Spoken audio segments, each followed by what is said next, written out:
하나님 말씀은 여호수아 24장 14절에서 18절까지의 말씀이 되겠습니다. 여호수아 24장 14절에서 18절까지의 말씀이 되겠습니다. 14절 그러므로 이제는 여호와를 경외하며 온전함과 진실함으로 그를 섬기라. 너희의 조상들의 강저쪽과 애굽에서 섬기던 신들을 치워버리고 여호와만 섬기라. 만일 여호와를 섬기는 것이 너에게 좋지 않게 보이거든 너희 조상들의 강저쪽에서 섬기던 신들이든지 또는 너희가 거주하는 땅에는 아모리 족속의 신들이든지 너희가 섬길 자를 오늘 택하라. 오직 나와 내 집은 여호와를 섬기겠노라 하니 백성이 대답하여 이르되 우리가 결단코 여호와를 버리고 다른 신들을 섬기기를 하지 아니하오리니 이는 우리 하나님 여호와께서 친히 우리와 우리 조상들을 인도하여 애굽 땅 종되었던 집에서 올라오게 하시고 우리 목전에서 그 큰 이적들을 행하시고 우리가 행한 모든 길과 우리가 지나온 모든 백성들 중에서 우리를 보호하셨음이며 여호와께서 또 모든 백성들과 이 땅에 거주하던 아모리 족속을 우리 앞에서 쫓아내셨습니다. 그러므로 우리도 여호와를 섬기리니 그는 우리 하나님이심이니이다 하니라. 아멘. 지금도 연탄을 떼는 집이 있지만은 우리나라가 연탄을 주로 떼던 그러한 시절이 있었습니다. 그 연탄을 떼던 이 시절에 어느 여집사님이 추운 겨울 저녁에 연탄불을 잘 피워놓고 잠자리에 들었습니다. 그런데 한참 자다 잠결에 냉기가 드는 겁니다. 그래서 일어나서 방 안이 너무 추워서 연탄불이 꺼졌나 나가 보았더니 그토록 잘 피던 연탄이 사라졌습니다. 다음 날 저녁에도 연탄이 잘 피어있는 것을 확인한 후에 잠이 들었는데 밤에 견딜 수 없이 냉기가 들고 추워서 나가보니까 또 연탄이 없어졌습니다. 이 집사님은 여러 정황으로 생각해 볼 때에 같은 집에 세를 들어 살고 있는 저 아주머니의 소행이 아마 분명한 것 같은데 증거는 없습니다. 그리고 명색이 또 교회 집사입니다. 그래서 싸울 수가 없었습니다. 3일째 되는 저녁에는 범인이 누군가 한번 잡아보기로 했습니다. 아니나 다를까 밤이 깊어지자 건너방 부인이 슬그머니 나오더니 연탄불을 빼가는 것이었습니다. 아니 왜 연탄불을 빼가지? 막 열이 올라오는 거예요. 그래서 뛰어나가 잡을까 하다가 그래도 이 밤중에 큰 싸움이 벌어지면은 동네가 시끄럽고 또 내가 또 명색이 또 집사가 아닌가 그래서 모르는 척하고 넘어갔습니다. 이런 일이 2주 동안 계속 반복이 되는 것이었어요. 이 집사님의 생각을 좀 달리 생각했습니다. 아마 무엇인가 사연이 있는 것 같다. 그래도 내가 명색의 집사 아닌가. 그런데 어느 날 이 건너방에 있는 부인이 찾아와서 내가 연탄을 빼가는 것을 잘 알고 있으면서 왜 모르는 척 하셨어요? 사연을 듣고 보니까 남편 사업이 하도 안 돼서 용하다는 점쟁이를 소개받아 찾아갔더니 누구하고 하면 대판 한번 붙으면은 싸움이 붙으면은 당신 애군이 물러가고 사업이 잘 풀리게 된다는 겁니다. 그래서 이 집사님하고 한번 대판 한번 붙어보려고 연탄을 가져갔는데 도무지 반응이 있어야지. 그래서 이 반응이 없어서 싸움이 되지 않더라는 겁니다. 그래서 불발로 끌렸다는 겁니다. 이 집사님은 이 세든이에게 예수 그리스도를 소개를 했습니다. 그 이후로 이 가정에 다 구원을 받고 교회에 잘 출석을 하게 되더라 하는 겁니다. 성도 여러분, 불신자들에게 일어나는 최대 사건이 무엇이겠습니까? 불신자의 생애 속에서 가장 의미 있고 가치 있는 영광스러운 사건이라면 그것은 구원받는 그러한 사건입니다. 그러나 이미 구원받은 성도들에게는 구원받는 것이 끝이 아닙니다. 구원받는 그것으로 목적이 끝나는 게 아닙니다. 그것은 예수님께서 우리에게 기대하시는 삶, 하나님께서 우리에게 원하시는 삶, 하나님의 영광을 위해서 우리의 생을 살아가는 겁니다. 애굽 땅에서 종살이하고 있었던 이스라엘 백성들에게 일어난 최대의 사건은 바로 자유를 얻은 것이었어요. 그래서 홍해를 건너서 광야로 나왔습니다. 이제 애굽 땅을 나온 그들에게 가야 할 땅은 약속의 땅이요 가나안 땅이요 하나님의 원하시는 삶을 위해서 가나안 땅에 들어가야 됩니다. 젖과 꿀이 흐르는 땅, 이 약속 있는 땅 가나안은 그들이 가야 할 땅이며 개척해야 할 땅이며 삶을 누려야 할 땅입니다. 그런데 이스라엘 백성들은 몸은 나왔습니다. 그러나 마음이 나오질 못했습니다. 지리적으로 지정학적으로 나왔는데 심령이 나오지 못했고 마음이 나오지 못했어요. 그래서 40년 동안을 광야에서 헤매고 방황을 하게 된 겁니다. 오늘날 우리 그리스도인의 삶 속에서도 이러한 일이 벌어지고 있습니다. 우리는 죄로부터 자유함을 얻었습니다. 자유함을 얻는 감격을 체험했습니다. 하나님을 아버지라고 부를 수 있는 특권과 자녀됨을 우리가 얻게 됐습니다. 그래서 우리의 인생은 하나님께서 우리를 위해 예비하신 놀랍고 강력스럽고 역동적인 삶으로 하나님을 영화롭게 해야 됩니다. 이것이 우리의 환희이며 의미이며 그리고 가치입니다. 그럼에도 불구하고 여전히 광야를 헤매고 있지는 않은지, 여전히 광야를 방황하고 있지는 않은지 우리의 믿음을 시험해보고 한번 확증해야 합니다. 가나안이 우리에게 주는 교훈이 무엇입니까? 이 약속의 땅은 하나님이 보증하신 하나님의 선물입니다. 여호수아 1장에서 너희 발바닥으로 밟는 땅을 곳을 내게 주었다.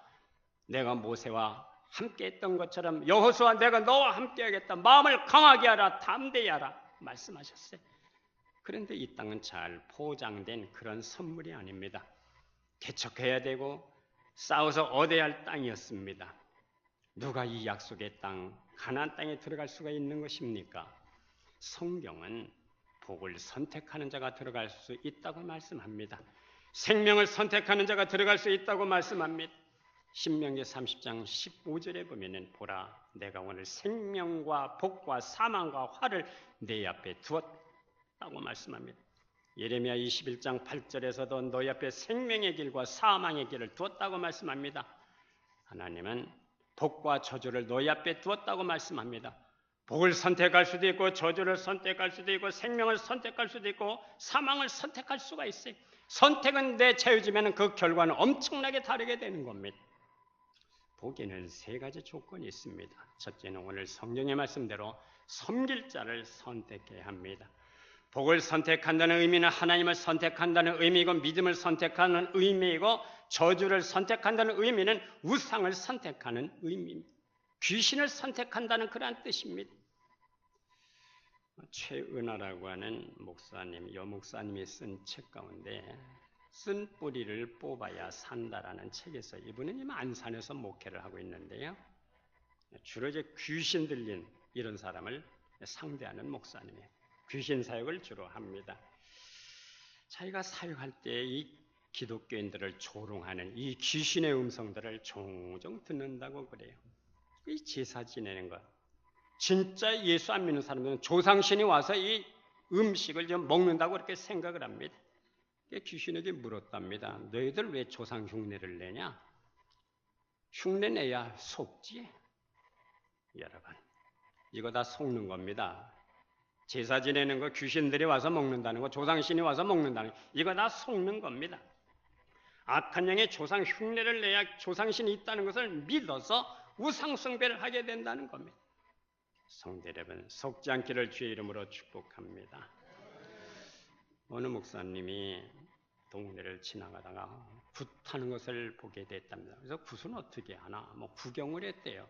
한참 구경을 하고 뭐 꽹가리 치고 북 치고 방울 소리를 내면서 한참 굿을 하다가 이 무당이 목사님 앞에 와서 청중하게 인사를 하면서 선생님 속에 있는 신이 있어서 지금 우리가 섬기는 신이 내려오질 못하고 있습니다. 그러니 자리를 좀 비켜주시면 감사하겠습니다. 아주 청중하게 그렇게 자리를 비켜달라고 얘기를 하더래요. 아, 그렇습니까? 그래서 자리를 비켜줬대요. 집으로 갔대요. 며칠 후에 이제 주일날이 됐는데 무당이 자리를 비켜줘서 고맙다고 하면서 교회로 2명을 보내주더래요. 그 이후에 또 길에서 이 무당을 만났대요. 그래서 아주머니 지난번에 우리 교회로 2명을 보내주셔서 참 감사합니다. 그랬더니 이 무당이 뭐리요? 다 같은 업인거리요. 여러분 다 같은 업이 아닙니다. 하나는 지옥으로 가는 업이고 하나는 천국으로 가는 업인 겁니다. 오늘 하나님을 선택하고 믿음을 선택하는 의미, 이 의미는 하나님을 따르게 되면 복을 받게 될 것이고 다른 귀신을 섬기면 저주를 받게 될 것이다. 그러므로 그리심산에서 축복을 선포하고 에발산에서 저주를 선포하라는 겁니다. 이미 결론은 나와 있습니다. 눈에 보이는 대로 따라가는 삶, 육신대로 그렇게 따라가고 선택하게 되면 반드시 죽게 될 것이라고 로마서에서 말씀합니다. 그러나 하나님을 바라보며 영으로서 몸의 행실을 죽이며 살 것이라고 말씀합니다. 성도 여러분, 섬길 자를 잘 선택할 수 있기를 주의 이름으로 축복합니다. 생명을 선택할 수 있기를 바랍니다. 영원하신 그분에게 초점을 맞추고 살아갈 수 있기를 축복합니다. 두 번째, 복의 두 번째는 복된 길입니다. 어느 길을 선택해야 되겠습니까? 마태복음 7장에 보면 좁은 문이 있고 넓은 문이 있습니다. 좁은 길, 좁은 문이 있고 넓은 문으로 들어가 넓은 길이 있습니다. 축복의 길은 좁은 길, 좁은 문입니다. 예수님은 좁은 문으로 들어가라고 말씀하십니다.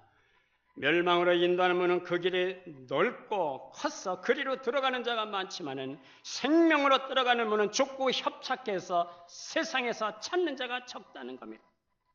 주님이 원하시는 길은 바로 좁은 길, 좁은 문입니다. 그러나 그 길은 불편할 수가 있습니다. 그 길은 생명의 길입니다. 십자가의 길입니다. 그러나 마지막은 영원한 행복입니다. 그러나 멸망으로 가는 길은 그 길이 넓어요. 가기가 쉽습니다.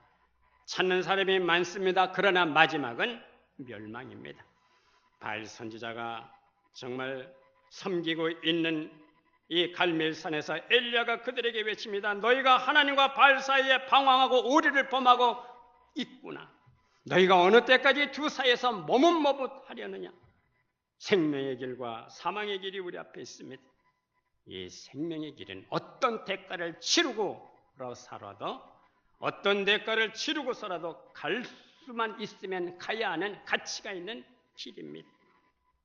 그러나 생명의 길, 믿음의 길, 진리의 길, 십자가의 길, 그 길은 예수 그리스도와 부딪힌 경험이 없으면 확신을 갖기가 어려워요. 좁은 문은 예수님과 부딪히고 그분께 굴복한 자만이 기꺼이 선택할 수 있는 길입니다. 주님이 주신 십자가와 부딪힌 경험이 있는 자만이 확신을 갖고 자기를 뽑아내며 좁은 길로 들어가기 위해서 자기를 죽이는 작업에 들어가게 되는 겁니다. 이 좁은 길은 포기해야 할 것이 많고 내려놓아야 할 것이 많습니다. 사도 바울은 나는 날마다 죽노라. 날마다 자기를 죽여야 됩니다. 그런데 자기를 죽이는 작업이 그렇게 쉽지가 않아요. 내려놓는 작업이 그렇게 쉽지가 않아서 그게 내 힘으로 안 돼서 십자가 앞에 나와서 하나님 앞에 무릎을 꿇고 성령을 의지하는 겁니다. 우리 안에 예수의 영이 있는 자만이 성령의 이끌림을 받고 우리는 좁은 문을 선택하고 좁은 길로 들어갈 수가 있습니다. 어느 날 우리의 도착 지점은 서로 다르게 될 것입니다. 어떤 사람은 멸망이고 어떤 사람은 가나안 땅입니다. 이 세상에서 내가 어느 문으로 들어가고 어느 길을 따라가느냐에 따라서 영원한 운명이 결정되는 것입니다. 성도 여러분, 우리는 좁은 문으로 들어가 좁은 길을 가기 위해서 성령의 역사가 내 안에서 활성화되기를 바라고 성령의 활동하심이 내 안에서 번성할 수 있기를 주의 이름으로 축복합니다. 우리는 이 땅을 살아가면서 처세술로 살아가는 것이 아니라 하나님의 방식으로 사는 것이 내 삶에 익숙해지기를 주의 이름으로 축복합니다. 그것은 생명의 성령의 법으로 사는 길입니다. 오직 우리가 하나님만으로 살아야 하나님 세계가 열려지는 거예요. 하나님 세계를 경험해야 좁은 문에 대한 확신이 있게 되는 거예요. 이 믿음, 이 확신과 생명의 길로 살아가시고 복된 길로 살아갈 수 있기를 기원합니다. 이제 세 번째는 복된 사람입니다. 세상에서 에덴 동산처럼 좋은 곳이 어디 있습니까? 에덴 동산은 정말 파라다이스, 정말 낙원이었어요. 에덴 동산이었어요. 그러나 그 에덴 동산에서 파라다이스에서 살아가는 이 사람들의 복된 사람이 되질 못했습니다. 결국은 파라다이스 로스트 낙원을 잃어버리는 실낙원이 되고 말았습니다. 그런데 우리가 성경에 보면 반대로 요셉을 보면 팔려가고 노예 생활하고 억울하게 누명 쓰고 감옥에 들어가고 여러 가지 어려운 일을 당했지만은 그의 삶은 결코 복된 여건은 아니었어요. 복된 여건은 아니었지만 하나님께서 그를 복된 사람이 되게 하셨습니다. 어딜 가도 하나님이 좋은 사람 만나게 하시고 좋은 간수장을 만나게 하시고 하나님께서 형통하게 하셨습니다. 형통이 뭡니까? 형통은 믿음을 가진 사람들에게 하나님이 움직여 주시는 겁니다. 내 인생 속에 하나님이 개입하셔서 하나님이 움직여 주셔야 길이 열리게 되어 있는 겁니다. 하나님이 막으시면 내가 아무리 발버둥 쳐도 되는 게 없어요. 형통의 증거는 임마누엘입니다. 하나님이 함께 하시는 겁니다. 그런데 왜 우리는 그것이 안 되느냐 하는 겁니다. 이유는 하나님이 우리 속에 오셔서 움직이고 형통하게 하실 만큼 내 안에서 영처리가 아직 되지 않았기 때문에요. 하나님이 움직이는 통로가 그래서 막혀 있는 거예요. 이 막혀 있는 것들을 다 뽑아내야 됩니다. 성령의 능력으로 뽑아내야 되고 다 뽑아낸 다음에 하나님만 보여줘야 되는 겁니다. 우리는 하나님이 하시는 만큼 길이 열리게 되어 있는 거예요. 하나님이 움직여 주시는 만큼 성공하게 되어 있는 겁니다. 예수님께서 말씀하신 팔복을 보십시오. 결코 환경이나 어떤 여건을 말씀한 게 아닙니다. 사람 자체를 말씀하셨어요. 심령 자체를 말씀하셨어요. 마음이 가난한 자는 복이 있나니 천국이 저희 것이며 애통하는 자는 복이 있나니 온유한 자는 복이 있나니 의를 위하여 박해를 받는 자는 복이 있나니 천국이 저희 것이며 복된 여건이 아니라 복된 사람이 먼저입니다. 우리 신명기 28장을 보면은 복된 사람이 먼저 나옵니다. 하나님께서 복을 붙여주시는데 복된 사람만 되거라. 복된 사람만 되면은 내가 나가도 복을 받게 되고 들에 나가도 복을 받고 성읍에서도 복을 받고 내 강주리가 복을 받고 내 떡 반죽 그릇이 복을 받게 될 것이다. 내가 무엇을 가져야 복이다 말씀하시지 않고 복 있는 사람, 복된 사람 그 자체를 말씀하고 있습니다. 반대로 성경이 말하는 악인이 누굽니까? 우리는 악인하면 악질을 연상해요. 물론 악질도 악인이죠. 그러나 성경이 말하는 악인의 정의는 하나님의 경향성으로 살아가는 게 아니고 자기의 경향성으로 살아가는 사람들입니다. 자신의 생각, 의지, 욕심 등으로 살 때 행복을 얻을 수가 있다고 이들은 생각을 해요. 그러나 다 신기루입니다. 오아시스가 아니고 지나고 보니까 다 사라지는 신기루와 같은 거예요. 착각입니다. 악인은 자기가 기준이 되는 사람이고 자기가 판단 기준이 되는 사람입니다.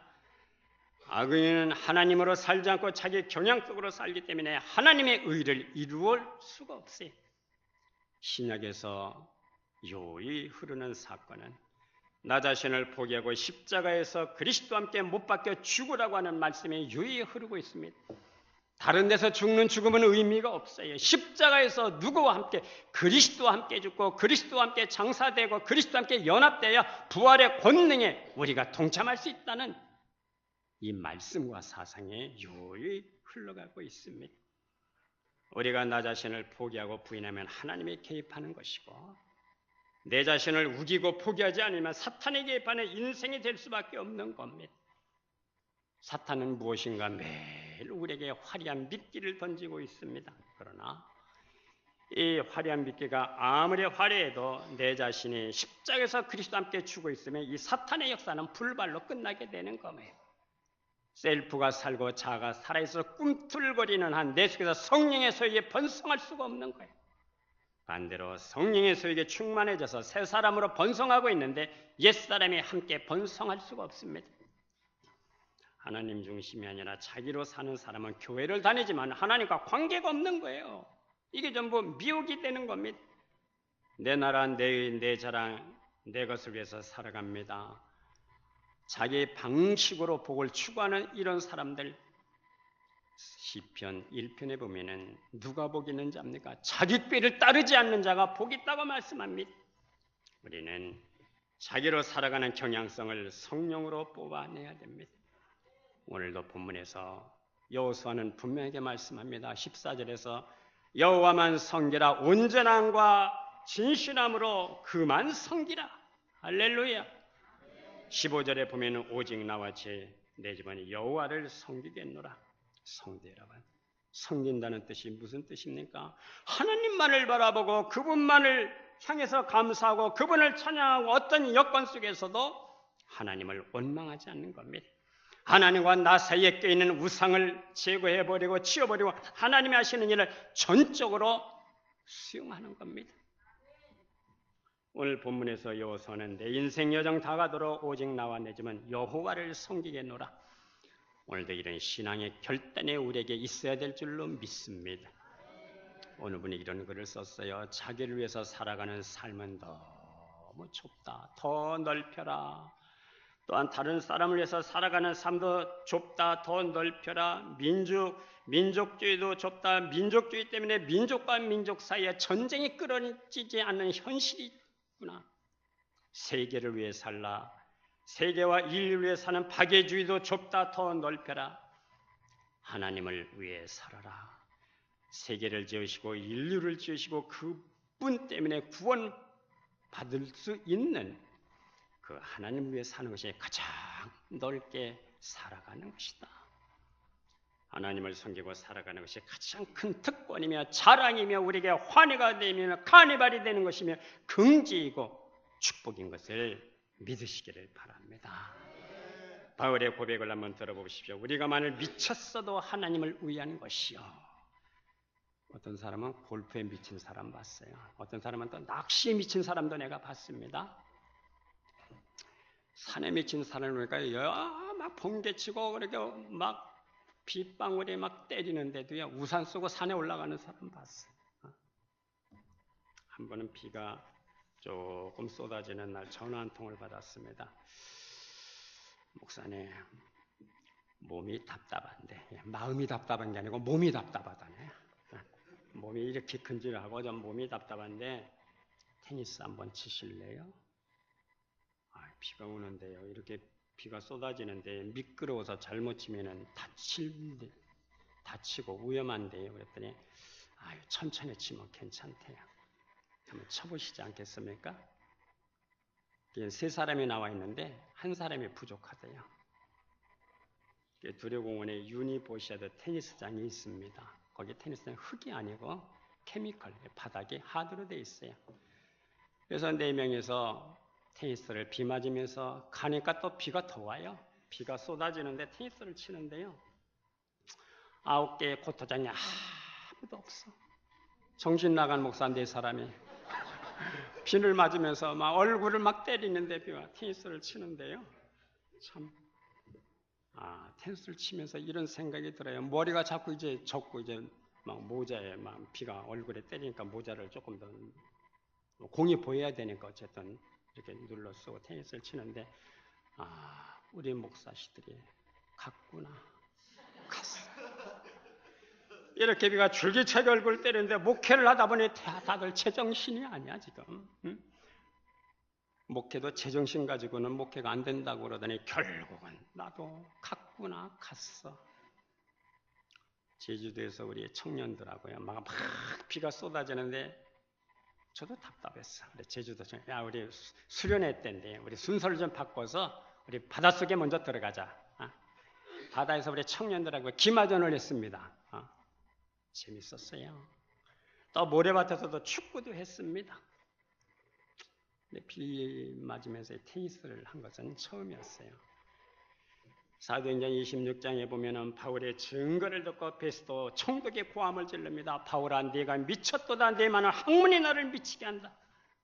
로마 총독이 볼 때는 바울은 확실히 미쳤습니다. 미쳤다는 말은 헬라어로 마이네라고 합니다. 이 말에서 마니아라고 하는 말이 나왔어요. 미쳤다는 뜻입니다. 오디오에 미쳐있는 사람을 오디오 마니아라고 하고요. 컴퓨터에 미친 사람을 컴퓨터 마니아라고 합니다. 원래 이 마니아라고 하는 말은 좋지 않은 뜻으로 미쳤다는 뜻으로 사용이 되는데 이제 지금은 좋은 뜻으로 미쳤다는 뜻이에요.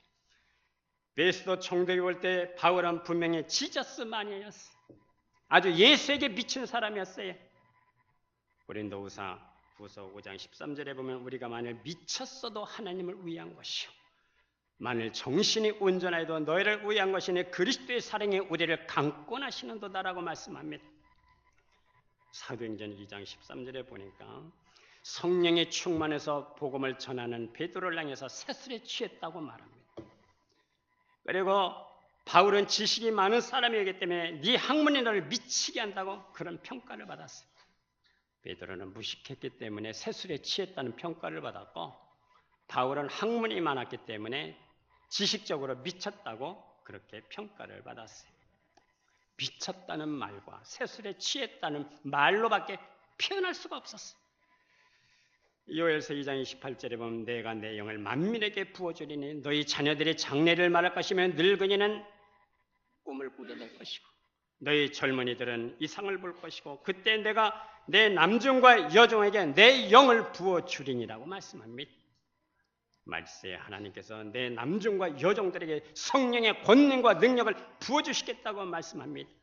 그런데 이 성령의 역사를 모르는 사람들이 볼 때는 미쳤다는 말로 새술에 취했다는 말로밖에 설명이 안 되는 거예요. 베스도가 그가 바울에 미쳤다고 꼬함질렀을 때 베스도가 가요 내가 미친 것이 아니요 참되고 온전한 말을 하나이다. 그리스도의 영에 이끌려 살아가는 사람은 미친 것이 아닙니다. 온전하게 되는 겁니다. 참되게 되는 겁니다. 할렐루야. 정신 차리게 되는 겁니다. 사도 바울이 가졌던 숭고한 목적을 보면은 빌립보서 1장 21절 말씀에 나의 간절한 기도와 소망을 따라 아무 일에든지 부끄러워하지 아니하고 지금도 전과 같이 온전히 담대하여 살든지 죽든지 내 몸에서 그리스도가 존귀하게 되려 하려 함인 하나니 이는 내가 사는 것이 그리스도니 죽는 것도 유익함이니라. 상대랩은 내 안에 내게 사는 그분이 그리스도가 되기를 주의 이름으로 축복합니다. 살든지 죽든지 내 몸에서 그리스도가 존귀하게 된다면 내게 사는 것이 그리스도인이 죽는 것도 유익하다. 이게 얼마나 거룩한 광적인 삶입니까? 오늘 우리 찬송 잘 불렀죠. 세상 살아갈 때에 주를 더욱 사랑합니다. 밝고 빛난 천국에 나의 영혼 들어가겠네. 날마다 주를 찬송하겠네. 주의 사랑 줄로서 나를 굳게 잡아 매소서. 주의 사랑 줄로서 나를 굳게 잡아 매소서. 아멘 할 때까지 하려고 그랬어요. 할렐루야. 그렇습니다.